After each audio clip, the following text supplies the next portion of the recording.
জুলাইতে রক্ত দিতে শিখে দিয়েছি, আমরা ভয় পাই না।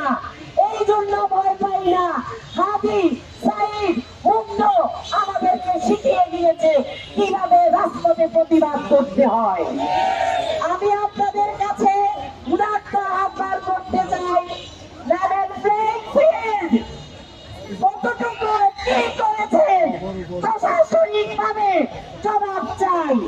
আমার একটা বোন তার হিজাবে যদি টান পড়ে, আমার একটা বোন যদি কোনোভাবে ভোট কেন্দ্র দিয়ে হেনস্থ হয়, আমি আপনাদের কাছে এটার জবাব রেখে গেলাম।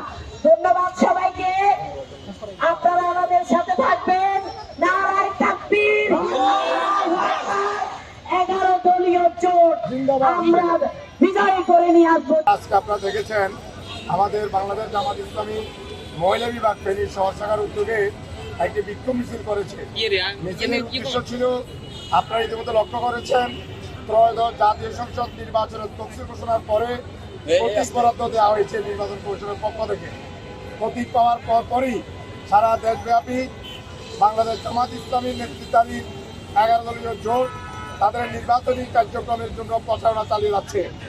এমন পরিস্থিতিতে মহিলা বিভাগও বসে নেই।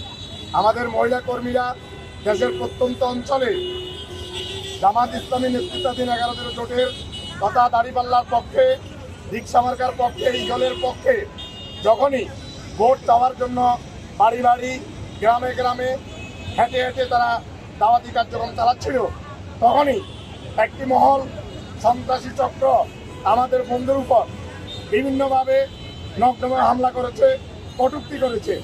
কোনো কোনো জায়গায় আপনারা দেখেছেন গায়েও হাত দিয়েছে।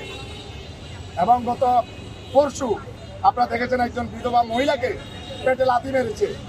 এরপরে আমাদের বন্ধুদের গত 2 দিন আগে শরীয়তপুরে তাদের নেকাব টেনে খুলে ফেলার চেষ্টা করেছে। ওই সকল সন্ত্রাসীদের বিরুদ্ধে প্রতিবাদ স্বরূপ আজকে ফেনী শহর মহিলা বিভাগ বিক্ষোভ মিছিল করেছে।